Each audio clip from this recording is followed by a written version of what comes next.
शिक्षक और छात्र छात्राओं तथा मीडिया के आए हुए लोग, वैसे मेरा जो सब्जेक्ट है इतिहास, और इतिहास में वैसे मैंने ट्रांसलेशन तो नहीं किया है किसी सब्जेक्ट का, क्योंकि लिंग्विस्टिक और जो भाषाविद होते हैं, भाषा के ज्ञाता, वे आसानी से इसके अंतर्गत अपना संप्रेषण कर सकते हैं। मैंने कई चैप्टर्स भी लिखा है, प्रकाशित भी हुआ है, वो सिर्फ इतिहास से संबंधित, झारखंड के क्षेत्र से संबंधित, और साथ ही साथ विशेषकर जो व्यवस्था यहाँ की थी। पिछले दिनों, पिछले वर्ष में चाईबासा में था, चाईबासा के सेमिनार में भी, वहाँ पर भी मैंने लेक्चर दिया था, पेपर प्रस्तुत किया था, जिसका प्रकाशन भी हुआ था। तो भाषा जो होती है और भाषा के अंतर्गत विकास की जो सतत प्रक्रिया होती है, उसमें आवश्यकता है भाषाविदों, भाषाविद, लिंग्विस्टिक पर्सन्स, जो कि भाषा से जुड़े हों और जिस भाषा में अनुवाद हो उसमें वे दक्ष हों, उसके अंतर्गत भाषा के प्रति समर्पण, जिसको कहा जाता है कि भाषा के प्रति हम जिस भाषा का विकास चाहते हैं, जिस भाषा के विकास को हम आगे बढ़ाना चाह रहे हैं, उसके प्रति समर्पण सबसे बड़ी चीज है, उसके प्रति समर्पित होना। और जब तक समर्पण नहीं होगा, भाषा के विकास के अंतर्गत प्रगति नहीं हो पाती। समर्पण का तात्पर्य है कि लगाव, उससे जुड़े रहना, लगातार उस दिशा में प्रयास करना। ये सारी जो व्यवस्था होती है किसी भाषा को आगे बढ़ाने में मदद प्रदान करती है। वह चाहे अंग्रेजी भाषा हो, हिंदी भाषा हो, उड़िया भाषा हो, बंगला भाषा हो, संथाली भाषा हो, जिस पर हम लोग आज बैठे हैं यहाँ पर, विशेषकर उसके प्रयास के, उसके प्रकाशन या उसके ट्रांसलेशन की दिशा में प्रयास करने का सतत जो प्रयास चल रहा है। भाषा के अंतर्गत जो प्रक्रिया होती है, वह प्रक्रिया जारी रहनी चाहिए और हमें वह जुनून होना चाहिए कि हम इसे आगे बढ़ाएंगे किसी भी कीमत पर। विशेषकर प्राचीन काल से मध्यकाल में और आधुनिक काल में, ये जो 3 वर्ग में युगों को बांटा गया है, प्राचीन, मध्य और आधुनिक युग। प्राचीन काल में वेदों का, उपनिषदों का और जो कई पुस्तकें, उसका अनुवाद जो संस्कृत में लिखी गई थी, उसका अनुवाद विश्व के सभी स्तर के बड़े बड़े भाषाओं में हुआ। जैसे कालिदास का अभिज्ञान शकुंतलम, मेघदूतम, और उसके पश्चात जो वेद और पुराण जो हमारे खाती है हमारे देश की, उसमें जो व्यवस्था है उसको हम अक्षुण्ण रखना चाहते हैं। मध्यकाल जब आया, मुस्लिमों का शासनकाल, उसमें विशेषकर अकबर का शासनकाल एक ऐसा काल था जिसमें कि अनुवाद की प्रक्रिया तीव्र गति से शुरू हुई, जिसमें कि आप भी परिचित होंगे, अकबरकाली विशेषकर भाषाविद जो हैं अबुल फजल, जिसने आईने अकबरी लिखा था। इसके बाद आया दारा-शिकोह ने भी तत्कालीन समय में विशेषकर भाषाविद के रूप में हिंदी भाषा के प्रति या उस समय की जो भाषाएं थी उसमें अनुवाद की प्रक्रिया को उसने तीव्र गति से बढ़ाया। और आधुनिक काल में जब ब्रिटिश शासन का युग आया हमारे देश में, तो उस समय की स्थापना हुई। विशेषकर उन्होंने अपने स्वार्थ को लेकर हमारे बीच अपनी भाषा को हमारे ऊपर लादा और उसके मध्य से हमारे साथ वे हमको अपने गुलामी के जंजीरों में धीरे धीरे जकड़कर उन्होंने भारतीय क्षेत्र में कई 100 वर्षों तक राज्य भी किया। तो कहने का तात्पर्य यह है कि भाषा के अंतर्गत अनुवाद की प्रक्रिया, ये जो विषय है, उसमें तभी हम सफल होंगे जब उसके लक्ष्य भाषा और मूल भाषा दोनों में तारतम्य हो। उसी से संबंधित मैंने कुछ शब्द मैंने जोड़े हैं जिसको मैं आपके समक्ष रख रहा हूं। वैसा तो मेरा कोई ये इसमें नहीं था कि मैं इसको अनुवाद ये करके टाइप करा के लाऊं। मैंने रात को लिखा था, जो मैंने अंदर उठा भाषा के संदर्भ में, उसको मैं आपके समक्ष रखना चाहता हूं। विशेषकर प्राचीन और मध्य युग में अनुवाद की प्रक्रिया चली आ रही है, प्राचीन से मध्य युग और आधुनिक काल तक। साथ ही साथ ये जो शब्द है अनुवाद, ये दो शब्दों के मेल से बना है। ये तो एक साहित्यिक रूप से जो इसका यदि हम परिभाषित करें, अनु जिसमें कि पीछे और वाद जिसमें कि कहना। विशेष रूप में इसका तात्पर्य है पूर्व में कई बातों को किसी अन्य भाषा में पुनः कहना, पूर्व में किसी बात को अन्य भाषा में कहना, जो कि भाषा जो होती है, जो जिसमें कि हम चाहते हैं ट्रांसलेशन, उस भाषा को 100% तो रखा नहीं जा सकता, लेकिन उसमें कठिनाइयां जो आती हैं, समस्याएं जो आती हैं, उसका निराकरण भी हो सकता है।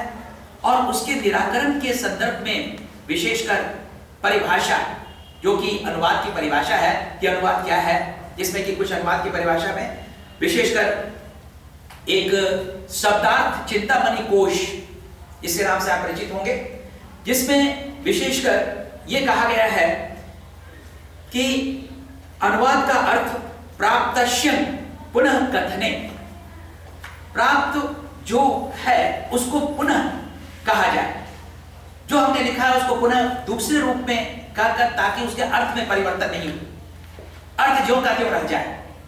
साथ ही साथ इसमें विशेषकर जो अनुवाद होता है, जैसे कि अंग्रेजी में इसका ट्रांसलेशन है, जो विशेषकर लैटिन भाषा का ट्रांसलेटर शब्द से निकला है, और वेबस्टर शब्दकोश, जिसमें कि विशेषकर इसके संबंध में यह कहा गया है कि किसी साहित्यकार या लेखक की रचना को दूसरी भाषा में बदलने को अनुवाद कहा जाता है। अर्थात इसमें यह कहने की कोशिश की गई है किसी साहित्यकार या लेखक की रचना जो मूल रूप में है उसको दूसरी भाषा में बदलने की, जैसे हम चाहते हैं हिंदी को संथाली में अनुवाद, हिंदी का संथाली में अनुवाद, हिंदी इतिहास का संथाली में अनुवाद, ये तभी सफल होगी, ये तभी ये होगा जबकि हम उसकी रचना को बदलने की प्रक्रिया या बदलने के क्षेत्र में जो कठिनाइयां आती हैं उसको दूर करें। साथ ही साथ एक विशेषकर एक बहुत ही इंपॉर्टेंट भाषाविद हैं, जिसके नाइडा और टेलर, जिससे आप भी परिचित होंगे, उनका यह कहना था कि मूल भाषा को लक्ष्य भाषा में प्रस्तुत करने की प्रक्रिया ही अनुवाद है। मूल भाषा को लक्ष्य भाषा में प्रस्तुत करना, वही अनुवाद कहा जाता है नाइडा और टेलर के अनुसार। जो सबसे इंपॉर्टेंट है, मूल भाषा को लक्ष्य भाषा में परिणत करना। तो कहने का तात्पर्य है कि भाषा के अंतर्गत जो विशेषकर जो कठिनाइयां हैं उसको हमें दूर करना होगा। और उपर्युक्त बातों का जिक्र मैंने सिर्फ इसलिए किया कि अनुवाद को कैसे किया जाता है, अनुवाद समझना होगा हमें कि क्या हमें अनुवाद करना है। साथ ही साथ विशेष रूप में अनुवाद को कहा गया है पुरातन और वर्तमान के बीच एक कड़ी। पुरातन और वर्तमान, प्राचीन और आज, इसके बीच में एक कड़ी होती है, जो कड़ी जो जंजीर बनती है उसकी एक कड़ी है। और उसको इतिहासकारों ने कड़ी इसलिए माना है कि वह हमारे समक्ष पुरातन बातों को नई नई भाषाओं में प्रस्तुत करता है। और विशेषकर आज जो आप देख रहे हैं वैश्वीकरण का युग, गांव में भी लेकर गांव से लेकर शहर तक, यह पूरी दुनिया संकुचित हो गई, छोटी हो गई है। हम विशेषकर कंप्यूटर के माध्यम से कहीं भी पहुंच सकते हैं। और कंप्यूटर ने खासकर क्या किया है कि भाषा को सरल बना दिया है। कंप्यूटर के माध्यम से जो भाषा का अनुवाद किया जाता है, जिसमें अनुवाद की प्रक्रिया होती है, वह काफी सरल हो गई है। आप उसके सहायता से अनुवाद को आसानी से किसी भी ढंग से किसी भी भाषा में कर सकते हैं, जो आज के युग में आसान होता है भाषा के अनुवाद। साथ ही साथ विशेषकर हम सूचनाओं की जानकारी कहीं से ले सकते हैं। आज आप बैठे हैं इस कोने में, यहां पर एलबीएसएन के कोने में, यहां से हम कंप्यूटर के माध्यम से अमेरिका के क्षेत्र के पुस्तकालय में पहुंचकर वहां से जानकारी ले सकते हैं। अलग अलग जानकारियों का जो कंप्यूटर ने सहज कर दिया है, उसकी सहायता लेनी होगी हमें भाषा को विकसित करने के लिए। साथ ही साथ विशेषकर हम ये कह सकते हैं कि राष्ट्र की एक सूत्र या राष्ट्र एक सूत्र में तभी बंधेगा जब अपनी भाषा को हम समृद्ध करें। भाषा की समृद्धता, भाषा की सहजता और भाषा का जो अनुवाद विभिन्न पुस्तकों में होगा, विभिन्न विषयों में होगा, उससे क्या होगा कि उस भाषा में पढ़ाई होने लगेगी। इतिहास की पढ़ाई संथाली में, और जो कहने का तात्पर्य है कि इतिहास जो होता है, जो हम लोग पढ़ते हैं हिंदी, बंगला, उड़िया, इसकी आवश्यकता नहीं पड़ेगी, वो बंगला में ही उपलब्ध हो जाएगी पुस्तक। यदि हम अनुवाद को सटीक दृष्टि से उसकी कठिनाइयों को दूर करें, तभी हम अपने विशेषकर भाषा को विकसित या आगे कर सकते हैं। विशेष रूप में हमको क्या करना है, संविधान की जो 8वीं सूची में जो गौरव मिला है इस भाषा को, संथाली भाषा को, उसके साथ जिम्मेवारी बहुत बढ़ गई उनकी। साथ ही साथ इस भाषा में ज्ञान विज्ञान को विकसित करना है, इसे ज्ञान विज्ञान की भाषा में बदलना है हमें, वह अनुवाद के जरिए ही हो सकता है। और इसके अलावा विशेषकर अनुवाद जो होगा वह सिर्फ शाब्दिक शब्द का रूपांतरण नहीं है। अनुवाद क्या है? मूल भाषा की क्षमता का परीक्षण। अनुवाद को कहा गया विद्वानों के द्वारा कि मूल भाषा के में कितनी क्षमता है, उसकी परीक्षण या उसका परीक्षण, यह भी एक विशेष रूप से महत्वपूर्ण होता है भाषा को, संथाली भाषा को विकसित करने की दिशा में। साथ ही साथ संथाली आज क्या है, ओलचिकी, बंगला, उड़िया, देवनागरी, ये सभी भाषा जो है, भाषाएं जो हैं, उसमें हम लोग विशेष रूप में लिखते हैं। बच्चे बोलते संथाली में हैं पर पढ़ते हैं हिंदी, बंगला, उड़िया, क्योंकि उसमें संथाली भाषा के पुस्तकों की कमी है। इतिहास में, इकोनॉमिक्स में, राजनीति शास्त्र में, ये सभी जो विषय हैं, इनमें संथाली भाषा में पुस्तक का प्रणयन होना चाहिए। और विशेष रूप में विशेषकर ये कहना है कि अनुवाद जो है सहज नहीं है। अनुवाद जो होता है पढ़ाई कठिन होता है, आसान नहीं होता है। इसमें नॉलेज टेक्स्ट की भी आवश्यकता होती है। संदर्भित विषय के जो ज्ञाता हैं उनको गहन ज्ञान होना चाहिए। संदर्भित विषय का ज्ञाता और गहन ज्ञान भाषा, ये दो चीज बहुत जरूरी है। और विषय का ज्ञान तथा लक्ष्य भाषा, मूल तथा लक्ष्य भाषा, दोनों भाषाओं का गहन ज्ञान होगा, तभी अनुवाद सही हो पाएगा। अन्यथा अनुवाद को यदि हम ऐसे ही साधारण और सहज ढंग से अनुवाद करें तो कभी भी अनुवाद जो है किसी भी सब्जेक्ट का सही ढंग से नहीं हो पाएगा। ये सारी जो है समस्याएं जो है हमारे सामने है। इसलिए अनुवादक की दक्षता वह भी बहुविधि आवश्यकता है, क्योंकि अनुवाद सिर्फ शाब्दिक रूपांतरण नहीं है। हम यदि ये कहें कि अनुवाद को इस शब्द का रूपांतरण कर दें, वही अनुवाद हो गया, ये चीज नहीं है, क्योंकि यह मूल भाषा के क्षमता का परीक्षण है। भाषाओं के मध्य ज्ञान विज्ञान, साहित्य के परस्पर संप्रेषण का प्रबल माध्यम भी है। साहित्य के विज्ञान के मध्य परस्पर संप्रेषण, ये जो है इसके बीच में हमें सारा ज्ञान होना चाहिए, तभी हम अनुवाद कर सकते हैं। और विशेषकर मूल भाषा के भाव को यथावत रखें।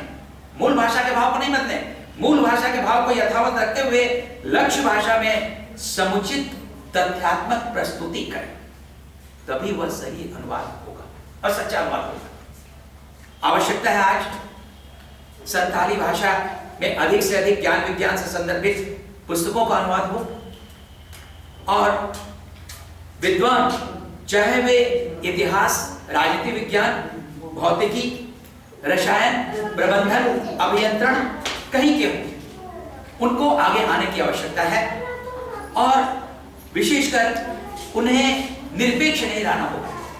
संथाली भाषा के विद्वानों को, चाहे वे साहित्य, इतिहास के हों, राजनीति विज्ञान के हों, उनकी निरपेक्षता नहीं होनी चाहिए। उन्हें आगे बढ़कर पुस्तकों का प्रणयन करना चाहिए अनुवाद की सही जो दिशा है उसको तय करनी है, तभी अनुवाद जो है सच्चा अनुवाद, सही अनुवाद हो सकता है।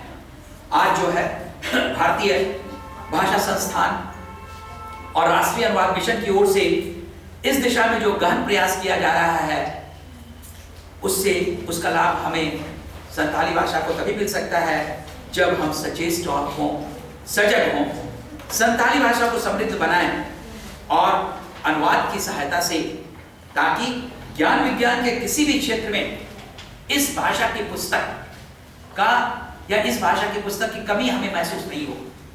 विशेषकर राजनीति, इतिहास, समाजशास्त्र, रसायन, इंजीनियरिंग या अभियंत्रण जिसको कहते हैं, इन सभी भाषाओं में अनुवाद की प्रक्रिया को तीव्र गति से बढ़ाना है। और अनुवाद जो विशेषकर सहज नहीं होता, लेकिन जो आज प्रयास किया जा रहा है राष्ट्रीय संस्थान के द्वारा, हमें लगता है कि धीरे धीरे इस क्षेत्र में संताली के विद्वान आएंगे और भाषा को, अपनी भाषा में पुस्तकें जिसकी कमी आज महसूस की जा रही है, जिसके लिए हम प्रयास कर रहे हैं, विभिन्न पुस्तकों के प्रणयन का, विभिन्न पुस्तकों के ट्रांसलेशन का, उनके अनुवाद का, वह तभी सफल होगा जब हम विशेषकर एकदम जागरूक होकर और कदम से कदम बढ़ाकर राष्ट्रीय संस्थान के साथ अपनी भाषा को समृद्ध बनाने का, संताली भाषा को समृद्ध बनाने का प्रयास करें। धन्यवाद। एक छोटा सा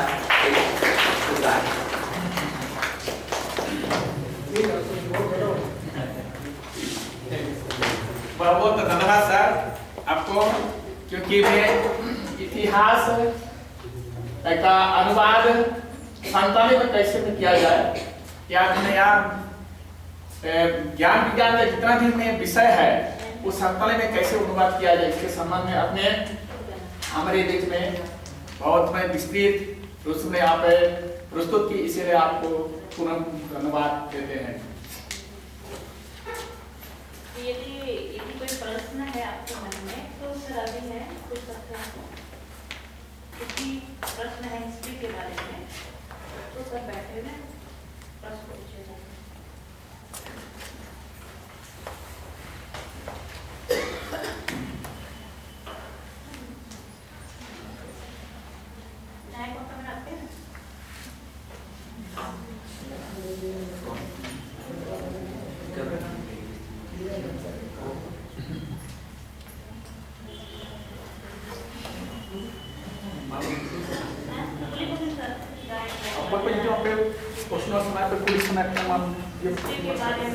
इतिहास हिंदी करते बड़ा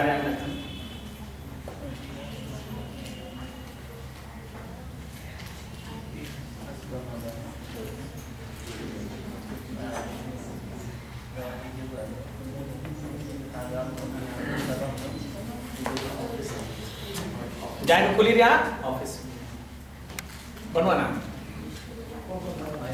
हाँ सर, सिग्नेचर और कुछ पूछना है?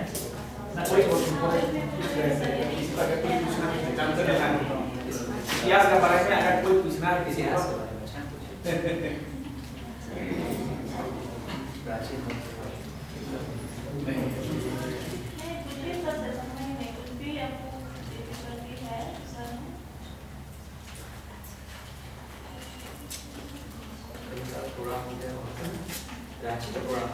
दिल्ली से आना है, बनवा तो नहीं वैसे भी हमसे कभी भी आप मिल सकते हैं। मैं यहाँ सुबह से शाम तक रहता हूँ इतिहास से संबंधित। वैसे मैं भाषाविद तो नहीं हूँ, लेकिन इतिहास के बारे में कुछ जानकारी हमें, मैं छात्र हूँ इतिहास का। मैं शिक्षक नहीं छात्र मानता हूँ अपने को, क्योंकि शिक्षक जो होता है, शिक्षक तभी बनता है जब वो बहुत ही ऊपर जाता है। इतिहास या कोई भी विद्या जो है एक सागर होता है, सी ओशन जिसको कहते हैं। एक बूंद उसके यदि मिल जाए तो गुरुता आ जाती है अपने आप उसमें, सागर का एक बूंद। लेकिन हम लोग क्या है, हम लोग सीख रहे हैं निरंतर। सीखने की कोई सीमा नहीं, सीखने का कोई उम्र नहीं। बच्चे से भी हम सीख सकते हैं, छोटे बच्चों से, बड़ों से। और आप लोगों को ये मैं विशेषकर कहता हूं कि मैं अपने को विद्यार्थी मानता हूं इतिहास का, और जहां भी मैं जाता हूं पहला शब्द मेरा यही होता है कि विद्यार्थी होने के नाते आप जितना सीख सकते हैं वो आप शिक्षक होने के नाते उतना नहीं सीख सकते।